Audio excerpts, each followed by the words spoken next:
देखो भैया, आप सबको पता है कि मैं पढ़ाता नहीं और मैं पढ़ाना चाहता भी नहीं। मेरे गुरु हैं कबीर दास जी, वो खुद कभी नहीं पढ़े। मैं सोचना सिखाना चाहता हूं। तो मन का काम है चिंतन, शरीर का काम है श्रम। जितना मेहनत शरीर से करोगे उतनी शरीर चमकती चली जाएगी। जितना मन शरीर से मेहनत करोगे उतनी शरीर चमकती चली जाएगी। और जितना मन से चिंतन करोगे उतना समझ बढ़ती चली जाएगी। और समझ भी ताकत है। चिंतन तुम्हारे समझ को विकसित करेगा, श्रम तुम्हारे शरीर की ताकत को बढ़ाएगा। और आत्मा का काम है इस शक्ति का आनंद लेना, मानसिक और शारीरिक। वो तो दृष्टा की तरह देखती रहती है बस।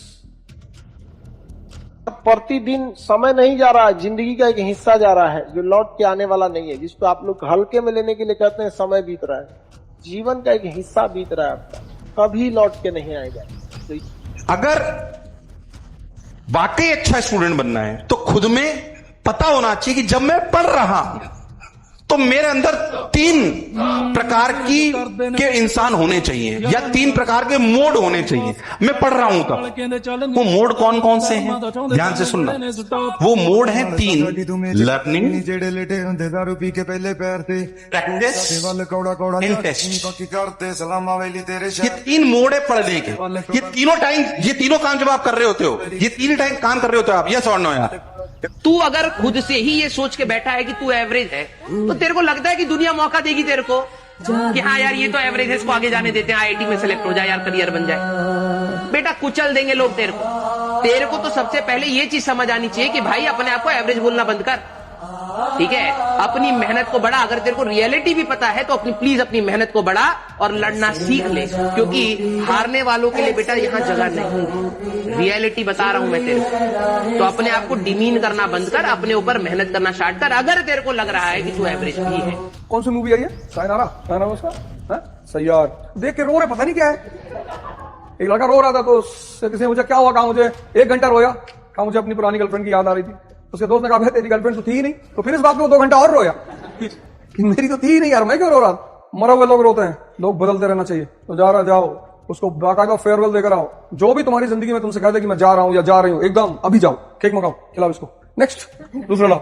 इतना टाइम की थोड़ी किसी को समझाने के लिए। अब तुम सोचो 1925 में भारत की यूथ कैसी थी। सरदार भगत सिंह, अशरफ उल्ला खान, राजेंद्र लहड़ी। अगर यही मूवी वाली यूथ रही होती, ये लोग कहते सर प्लीज सर एक रील बना लें आपके साथ सर। ये लोग जाके वॉइस रॉय के सर ये स्टे है सर, एक रील बना लें बस, ये देश आजाद होता। ये तो जहां देख लेते अंग्रेज अधिकारी तुरंत सेल्फी लेने लगते। यूथ डिसाइड करती है कंट्री का फ्यूचर क्या होगा। मरी हुई यूथ रो रहे हैं, बदतमीज। ऐसे रोगे बैठ के, कौन छोड़ के जाएगा? किसकी औकात है छोड़ के चला जाए? जब तक ताकत है लोग भिखमंगों को कहते आगे बढ़। अगर आप इंटेलिजेंट हैं, एसएससी का एग्जाम नहीं निकलेगा, क्योंकि इंटेलिजेंट लोगों के अंदर स्टेडीनेस नहीं रहता, डिसिप्लिन नहीं रहता, चंचल होते हैं। उनको लगता है मुझे आता है, 3 महीने तैयारी करेंगे, उनको लगेगा हो जाएगा ना। एग्जाम है ही नहीं इंटेलिजेंस का गेम, क्योंकि जो चीज सीखना है, जो चीज पढ़ना है वो आसान है। बुद्धू से बुद्धू लोगों को भी आएगा और तेज से तेज लोगों को भी समझ में आएगा। जो ज्यादा समय देगा, जो ज्यादा रगड़ेगा, जो ज्यादा प्रैक्टिस करेगा, उसके मसल मेमोरी में आएगा, वो आगे निकल जाएगा। तो this exam is not about intelligence, ये तेजीपन का एग्जाम नहीं है। This exam is all about consistent studies. तो मेहनत नहीं करोगे तो शुगर हो जाएगी। प्रकृति ने उसकी व्यवस्था कर रखी है। प्रकृति कहती है कि मेहनत करनी है। तो पैसे वाले लोग हैं, उनके पास पैसा है, वो अमीर थोड़ी है, गरीब है, खा नहीं सकते। अमीर कौन है? जो खा सकता है। आधा किलो मटन, 1 किलो चावल, एक राउंड में 1 किलो चावल बासमती और आधा किलो मटन और 1 किलो रसगुल्ला, वो अमीर है। तुमने अमीर की परिभाषा ही गलत बना दी। ये मर्सिडीज पे चल रहा है, मंगे। जितना दिमाग बाहर भागेगा उतना तुम अंदर से कमजोर होते जाओगे। मुंबई हर तरफ तेरा जलवा, स्त्रियां, पुरुष, गाड़ियां, वॉचेस, खाने और 5 सेंस ऑर्गन्स। अब एक तरफ उसकी आईज एक्टिवेट हो गई, सामने से बहुत खूबसूरत सी स्त्री चली आ रही, देख रहा है। दूसरी तरफ देख रहा कबाब बन रहा है, फिर हल्की सी नजर उठी, देखी लंबोर्गिनी जा रही। तो तुम्हारा सेंसर जो है वो डोर है, और उस डोर के द्वारा तुम्हारा मन बाहर भागता है। तो जितना ज्यादा तुम्हारी बाहर अटैचमेंट होगी उतना ज्यादा मन तुम्हारा बाहर होगा, और वो ओवर थिंकिंग पैदा करेगा। इनको बंद कर दो दरवाजे सारे। इसी दरवाजों को बंद करने का नाम ध्यान है। ये सारे दरवाजे बंद कर दो। आज कोई स्टूडेंट दिन भर में 4 घंटे यूट्यूब पे वीडियोस देख रहे हैं, गेम खेल रहे हैं, और कल को सोचेंगे कि हमारा एग्जाम नहीं निकल रहा है। कैसे निकल जाएगा आपका? जिस वक्त हम सो रहे होते हैं ना, उस वक्त कोई पढ़ रहा होता है। जब बराबरी में मिलेगा तो रौंद के निकल जाएगा वो। ये दुनिया बहुत तेजी से निकल रही है। यहाँ दौड़ने वाले पीछे छट जाए, यहाँ तेज दौड़ना पड़ेगा।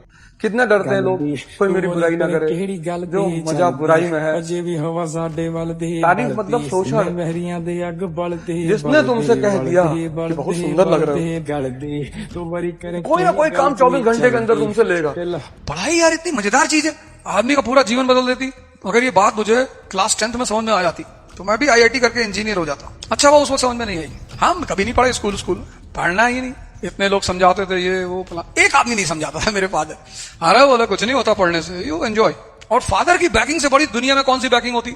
और मेरे सारे दोस्त परेशान, you are very lucky, you are very lucky Avan, we also want father like this. मैंने कहा नेक्स्ट लाइफ, दिस लाइफ में तो पॉसिबल नहीं है। वैसे तुम चाहो तो पापा कह सकते हो। किसी की मजाल है जो मेरे फादर से मेरी शिकायत करता है। लेकिन जब पढ़ाई समझ में आई कि ये होती क्या है, फिर तो इतनी आ गई। मेरे फादर मुझसे कहते, देखा मैं तुझसे कहता था ना, टाइम पे चीजें समझ में आनी चाहिए। और मेरे दोस्त कहते हैं कि यार इसने कभी पढ़ाई नहीं की। सही कहते हैं वो। मैं उनके साथ 15 साल स्कूल में रहा हूं, उन्होंने कभी मुझे पढ़ते हुए नहीं देखा। बैग लटकाए जा रहे हैं। उनको लगता था मतलब मेरे जो क्लासमेट्स थे उनको कुछ पेरेंट्स ने कह रखा था कि if I see you with Avadh Ojha then be careful. और मुझे भी लगता था कौन कौन मुझसे चिढ़ता है। तो मैं उनके पापा को जब देखा तो मैं भी बोलता था, और अंकल खैरियत ना रखेंगे। कई बार तो एक ही दुकान पे दोनों साथ में टकरा जाते थे कि बड़ी गोल्ड फ्लैग। तो उनको लगता है यार ये, पर बस आज चेंज इतना है कि वो उनके बेटे कहते हैं कि यार मेरे बच्चों को पढ़ा दो। बस यही मेरी जिंदगी की सबसे बड़ी अचीवमेंट है कि जो मेरे साथ रहने को तैयार नहीं थे वो आज मुझसे कहते हैं यार मेरा बच्चा 9th में पढ़ नहीं पा रहा है। मैंने कहा मैं बताऊं भाई पैसा रखे। अमेरिका इकोनॉमिक पावर है एप्पल, चाइना इकोनॉमिक पावर है OnePlus, जापान इकोनॉमिक पावर है टोयोटा। इंडिया कौन सा गुड पूरी दुनिया में जाना जाता एक है ध्यान। उसका भारत वाले ही विरोध करते हैं, अरे ध्यान वान क्या होता है, ध्यान करने से कुछ नहीं होता है। हमारे चाचा ध्यान करते थे, पागल हो गए। Oh, what shit you are talking about meditation? Oh, this is a bullshit. अच्छा, it's a bullshit.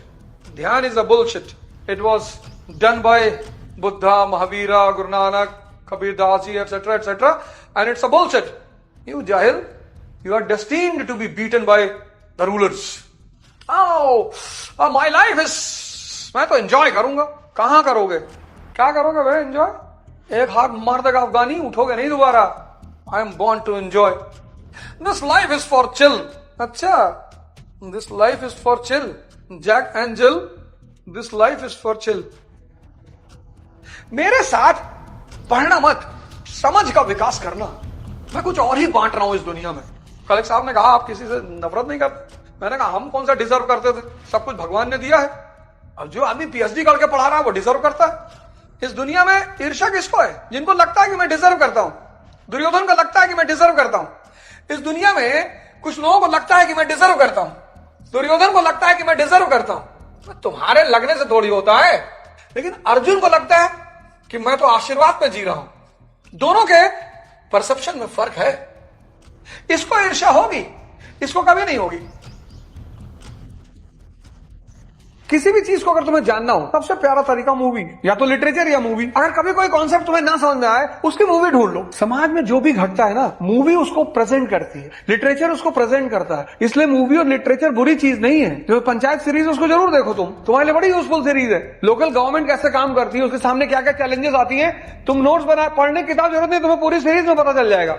प्रधान बेचारी कभी झंडा फहराने नहीं जाती, डीएम को पता चलता है, डीएम आती है इंस्पेक्शन करने के लिए, तब तक मंजू देवी पहुंच जाती हैं। और डीएम है, दिमाग तो है ही है। कहती है अच्छा आप हर साल झंडा फहराती हैं? कहती जी मैडम मैं तो हर साल झंडा फहराती हूँ। जब चलिए जनगण मन गाइए। उस वक्त सबका चेहरा देखो, जब हर साल फहराती हो आप तो हर साल तो जनगण मन आप गाती होगी, तो चलो गाओ। सबका चेहरा देखने लायक होता है कि ले भैया आप तो जनगण मन। अमीर मेरी नजर में वही है बस 1 किलो चावल, 2 किलो मटन, आधा किलो रबड़ी, जो खा के और कहे कि भाई साहब पान खिलाइए मीठा वाला। अगर मर्सिडीज में बैठ के मिठाई नहीं खा सकते तो तुम पैसे वाले हो, अमीर नहीं हो। पैसे वाले होना अलग बात है और अमीर होना अलग बात है। ये पैसे वालों ने एक साजिश रची। जिनके पास ज्ञान था उनको नीचा दिखाने के लिए इन्होंने क्या कहा कि अमीर मतलब जिसके पास पैसा है ना, जिसके पास पैसा वो सिर्फ पैसे वाला है। अमीर कौन है? संत रामदास। अमीर कौन है? संत तुकाराम। अमीर कौन है? संत नामदेव। ये लोग अमीर हैं। तुमने गलत परिभाषा सुन रखी है कि भैया बहुत अमीर हैं। कैसे? 2 लैंड क्रूजर भिखमंगा है। लड़ना है इसलिए मैं इस देश के युवाओं से कहता हूँ, कृष्ण की फोटो लगाओ अपने घर में, डेली सुबह 1000 दन बैठक, एक्सरसाइज, शक्ति पैदा करो। ये मत रहो कि कोई हमें परेशान कर। जहां पावर कर ही नहीं सकता, संभव ही नहीं।